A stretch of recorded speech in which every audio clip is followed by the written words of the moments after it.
Hi guys, I'd like to welcome each and every one of us to my channel of Honesty Sciences and Mathematics TV channel. Today we are going to look at one of the aspects of the vertebral column, and that basically is going to deal with different ranges of bones which are found in this specific part of the human skeletal system. The vertebral column basically forms a range of 24 bones, with the addition of two bones that are found at the lower part that are referred to the sacrum and the coccyx. Of course, we're going to see that this particular part of the vertebral column has it been shown in different color codes, started from this particular section of the skull, and it runs to this posterior end of the pelvis, which is illustrated at this specific point. Now, this range of 24 bones articulate together with the sacrum and the coccyx, and they form what we call the vertebral column, or sometimes what are referred to as the spine. Now we're going to see that one of the characteristics of this vertebral column is that they contain what we call the foramen, which basically is a hole or an allowance that is found in between these particular bones, and it of course creates a passage for what we refer to as the spinal cord. Now this particular spinal cord or tissues is going to run from the foramen magnum of the skull through the vertebral column towards this lower end, and we're going to see that one in details when we are going to discuss about the concept of the spinal cord and the brain and other related topics. Now this range of bones that we're going to look at basically we're going to be biased on the anatomy of this range of bones because we're going to see that due to the adaptations, there is slightly physical similarities between them, and there's going to be some slight differences that we're going to encounter when we're going to look at this individual set of bones, which have been basically classified as either cervical, thoracic, or lumbar vertebrae that fall under the category of the vertebrae that I've talked about. Now, basically their function is to hold the head in position, and basically also we're going to see that they are going to assist in facilitating movement through allowing the concept of bending and twisting of the body in different angles. Now, of course, this lower section I've talked about the sacrum and the coccyx. Of course, this is a range of bones that forms what we call fused bones, and we're going to see how they are going to coordinate with other sections of the body, of course, to facilitate this concept of movement. Now, in our next illustration, we're going to see the different sections which makes up these various sections of the vertebral column, and try to appreciate their physical makeup and the different adaptations which are going to assist the vertebral column, of course, in trying to perform its functions with other related parts and various organs which are either contained in or out of or nearby this specific part of the skeletal system. Now, in this specific section, we're going to look at or rather the anatomy of the vertebra in general. And this is going to assist us, of course, appreciate the similar features which are going to be displayed across these ranges of the thoracic, lumbar, and of course the cervical vertebrae that we have looked at in our latter display. And of course, this is going to assist us appreciate different areas and their various functions. Now, before we start this, of course, we had mentioned earlier that the concept of the vertebral column basically in general is to, of course, create a passage for what we refer to as the spinal cord. Apart from supporting the weight of the body and ensuring the concept of locomotion, of course, it plays a vital role in trying to stabilize, of course, this particular section, and also provide a pivot for support of the skull and other adjacent sections of the skeletal system. Now, apart from that, we are going to look at various sections which are, of course, making up this anatomy of the skull, and try to look at them in details and see which are some of their functions and the features which they possess. Now, in this particular respect, I'm trying to look at this specific view for this skull. This is a cross-section of the vertebral, sorry for that, this is a cross-section of the vertebrae, and this is a superior view, of course, that we're going to use in collaboration with this lateral view, and try to see how they coordinate, of course, with other bones in order to facilitate this concept of support and movement. If we try to look at this, of course, this particular section that is a large part with a flat surface that is directed posteriorly and, of course, superiorly, and, of course, inferiorly is referred to as the body. And if we try to look at this specific view, this one and this one, this particular large section, of course, that has got a surface that is, of course, superior and, of course, inferior. In this specific section, of course, we're going to appreciate that from different orientations. It's referred to as the body. Now, this forms the anterior wall of the vertebral foramina, and we're going to see that this particular section is referred to as the vertebral foramina, which basically is an allowance or a hole that allows for the passage of the spinal cord, which I've, of course, mentioned. Now, in this specific, in between these sections of the vertebrae that we have referred to as the body, there's this particular section that we refer to as intervertebral disc. And this intervertebral disc, of course, they are going to play a vital role in trying to create a joint, which we referred to as in one of our videos as a plane joint that is going to be acting as a point of movement or junction between two these roughly flat surfaces. And this allows for articulation of movement of bones, whereby it's going to allow for sliding of bones on the surface of each other. And we're going to look at that one in detail. Of course, this is a fibrocartilaginous particular section that has got a gel-like center at this specific point. So basically, that is the first section of the bones that we refer to as the body. And I've talked about the second one that is referred to as vertebral foramina, which basically runs through the vertebral column, of course, and gives an allowance for passage of the vertebral, the spinal cord. And of course, we're going to see that sometimes we're going to see this one being referred to as a vertebral canal in some of the text as it has been illustrated at this specific section. Now, there's this lateral and posterior walls which are forming this particular section, and this is going to be referred to as the vertebral arc, which basically is formed by this particular section, which are the lateral and posterior part of what we refer to as a vertebral, the vertebral foramina, which I've mentioned in this particular section. Now, for this superior view, this is the particular allowance that is going to allow for passage of the spinal cord, which I've referred to this one in this particular orientation for a cross section. So therefore, we are going to also see that there are some sections like this one. This is the pedicle, and this particular part of the pedicle forms and is located at the foot of this particular arc that I've mentioned. And of course, it forms the lateral wall of the vertebral foramina, as I've already mentioned in this particular case.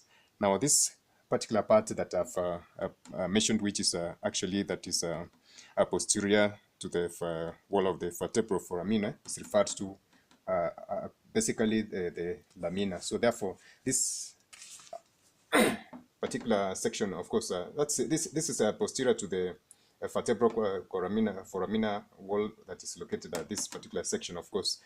Now, the lamina together with the pedicle, they form what we call the vertebral arc, which I've already. In their coordination, this particular set of the vertebral column, as we said, they forms a range of bones which join together to form a column. And if we try to look at this lower section, there's a joining of two vertebrae to form this section of the column.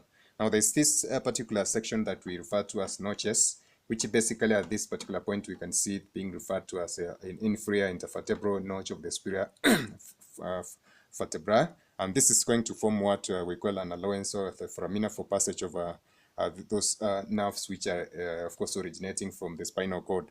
And this is basically some of the allowances that we had mentioned, which are going to give for allowance of other vessels and nerves that are going to be, of course, joined to the vertebral column. Now, from this particular upper section, I'm going to use this superior view for that particular case. Now, there are these particular projections that are known as the superior articular processes. And this is the points whereby the superior facets are going to be contained on their surface. And this, of course, are going to be inferior and superior, and they're going to form part of the sections whereby the vertebral bones are going to, or rather vertebrae are going to join into each other. And therefore, this is going to form a part of what we call articular processes. Therefore, as we can see from this lower section, we have what we call inferior articular process of the superior vertebrae, which of course is the first bone at this particular point. It's going to articulate to this particular second bone at this specific point, and this is referred to as the superior articular process of inferior vertebrae. This inferior vertebrae, superior vertebrae, and this specific junction is what we refer to as the process. And this particular surface, we refer to it as an articular facet, respectively, for this one and these other bones that I have mentioned. Of course, I've talked about this section of the intervertebral disc that is going to be located at this specific section, and it's going to form what we refer to as a plane joint that we had discussed in one of our videos concerning different types of joints. Now, this is going to articulate to surfaces which are near flat, and it's going to allow for some degree of movement for this particular section of the vertebral column that I've mentioned. Now, this different range of vertebrae are going to contain to possess, of course, what we refer to as the spinous process, which are going to be shown in these specific different places. And this basically are projections which are going to form areas for muscle attachments. And of course, they are going to give shape to the spine and also provide sections for allowing of a specific degree or a particular degree of movement. In some literature, we're going to find this specific vertebral column being referred to as the spine, and therefore we are going to see some sections that I've mentioned, like this particular junction forming what we call spinal joints. And there are some other areas of articulation that I've mentioned, like this, which are, of course, are going to form what we call the facet joints, and other areas which are going to assist in trying to, of course, assist the whole aspect of bending and twisting, and sometimes trying to move to some degree, as I've mentioned, for these specific types of pivot joints. Now, in this particular respect, of course, we're going to see that there's going to be some formations, these specific points for the spinous process. Of course, it has not been shown at this specific point. We're going to have some for the joining tissues that we refer to as ligaments, which are going to join this spinous process in order to facilitate some movements. And of course, they're going to store some energy at this specific point. And these particular ligaments are going to be referred to as the spring ligaments. And of course, they allow for this limited movement, as we said, and some of the energies which is going to be stored during bending, and therefore it's going to assist in recoil whenever these bones are being restored to their normal positions. And if we try to look at, of course, this particular section that I've mentioned, of course, we had earlier discussed about this particular section for this specific joint, and we're going to see that it's going to be flexible in a sense, and it's going to be, of course, a section that is consisting of a tough, flexible, fibrocartilaginous section, which is going to allow for several functions of course, articulation and movement, as I had mentioned earlier under the concept of joint. Now, from the physical outlook, if we try to look at the three basic sections of the vertebral column, which are basically excluding this, the coccyx and the sacrum, we're going to see that the three parts of this, the vertebrae, which is the cervical, thoracic, and lumbar vertebrae, of course, are going to have some slight differences, in as much as they may contain the spinal, the vertebral foramen and other areas which are going to be similar, of course, and playing the same role.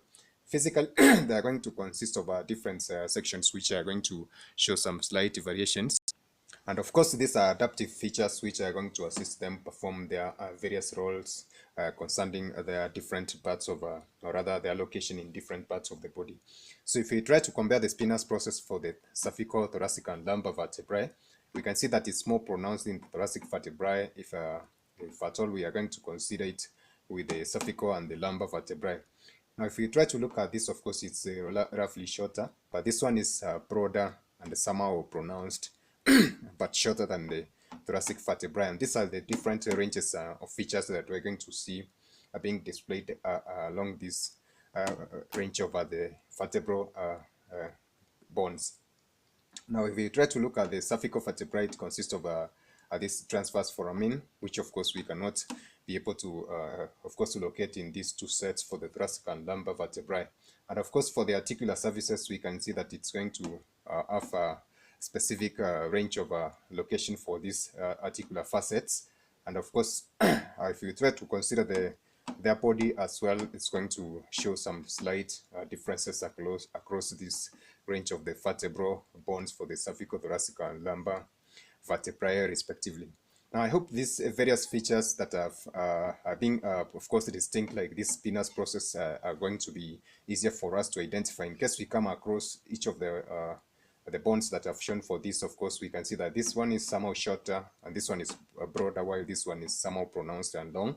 And this is going to create the difference between the various vertebrae that we have looked at in our previous discussion, particularly on this different, of course, illustration that I've given for the two sets in the beginning of this specific discussion. Now, I hope that this is going to assist us to differentiate between different bones of this vertebral column, and we're going to appreciate on different features that I've mentioned, which of course are going to create a distinction between one bone and the other. Now, I hope that this video, in collaboration with others, which I'm going to put a link in the description box, is going to assist us understand the whole concept of support and movement, and it's going to assist us appreciate the whole concept of the physical makeup of the human skeletal system. Now, kindly request our members to go to YouTube and search Honesty Sciences and Mathematics TV channel. Subscribe and engage us on the comment section. Share with your friends so that we can be able to assist one another in trying to discuss the various topics that, of course, we are dealing with under mathematics, of course, and sciences and other related topics. So that is it for now, guys. Bye. Let's meet in our next video. God bless you.